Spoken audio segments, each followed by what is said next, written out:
everyone, welcome back. Oh, spring is so wonderful. Hummingbirds are back and my backyard is a bustle with birds, squirrels, chipmunks, you name it, we got it. I'm just loving it.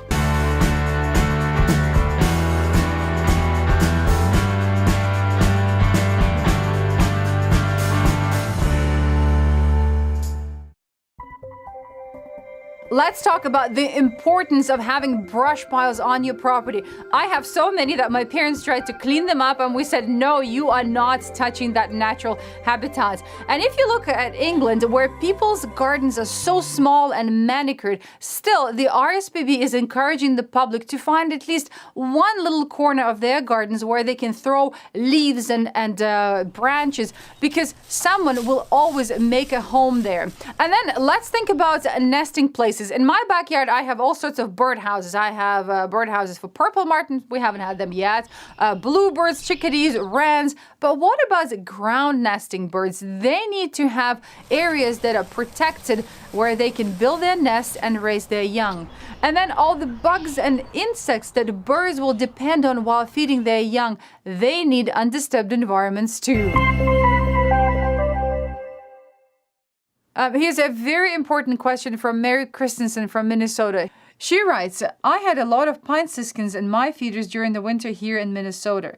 Over the last couple of weeks, I have found 5 dead siskins in my garden area where I feed the birds.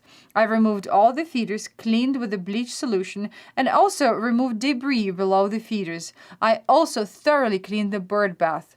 After making sure all the feeders were rinsed thoroughly and dry, I rehung them. Yesterday, I noticed a puffed-up sickly pine siskin in my thistle feeder.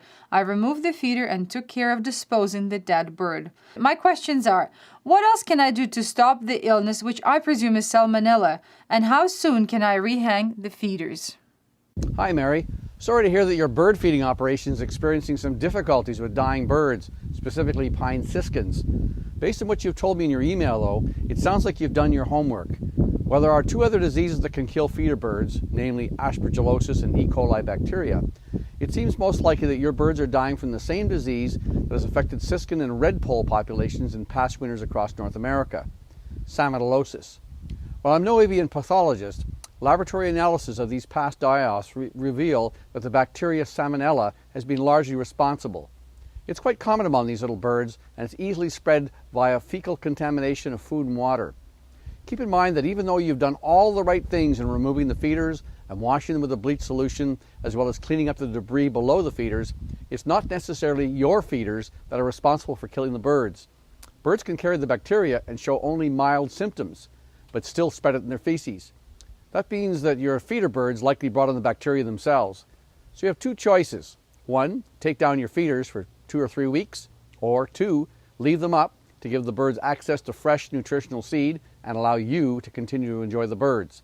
Either way, the disease will run its course and the siskin populations will bounce back. The Carolina Waterfowl Rescue in Indian Trail, North Carolina, has the hardest time in the spring because this is where the most waterfowl's chicks need to be rescued. What they found out is using knitted nest is a great substitute for the real thing, and they really go a long way in helping keep chicks alive.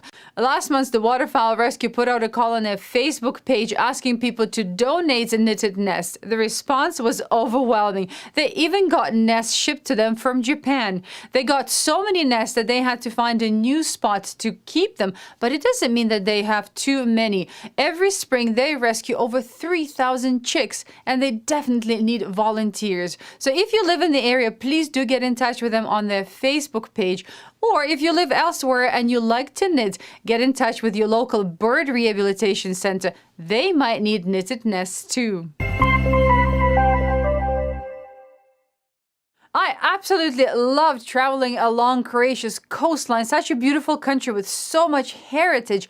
And to celebrate their coastal waterfowl, Croatia Post has just released a series of stamps of the European sand martin and the yellow-legged gull. And what makes these stamps even more interesting is that you can download an app, a companion app that's called Sea App via Google Play. You can scan the stamps and you can hear the sounds of those birds. Well, I find it's a very interesting way way to educate the public and also help you memorize some bird calls.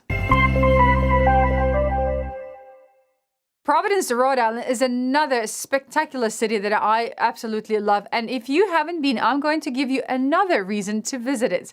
Providence has teamed up with U.S. Fish and Wildlife, and they have now officially joined the Urban Bird Treaty City program. This program was started in 1999, and now there are 30 cities in the U.S. that are members. Being an Urban Bird Treaty City means that Providence will work hard to create a natural bird habitat within the city. They will also start a number of educational programs, and they will work closely with conservation organizations to make sure that Providence is as attractive to birds as is to tourists and people who live there now. We have never really laid out any rules as to what kind of pictures you can submit on our photo contest, and we've had a few suggestions from both the judges and participants, so we thought it would be a good time to mention it now. From now on, please submit only original, unaltered pictures, no photoshopping. You can change contrast, color, you can crop them, but no major modifications, please. And May's theme was really broad. We got lots and lots of pictures, so now let's check out the top 5.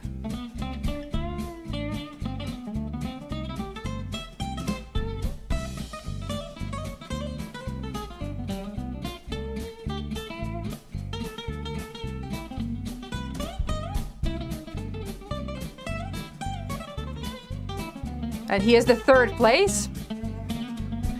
And the 2nd place. And the grand prize winner. Congratulations, everyone. Next month is birds and birdhouses. Please do not submit any pictures of loose bird nests. It's the actual birdhouses that we want to see. Good luck, everyone. It's time to say goodbye. Again, don't spend too much time cleaning your backyard, making it completely spotless. Take the time to sit down, watch the birds, and enjoy nature around you. Take care, and until next time.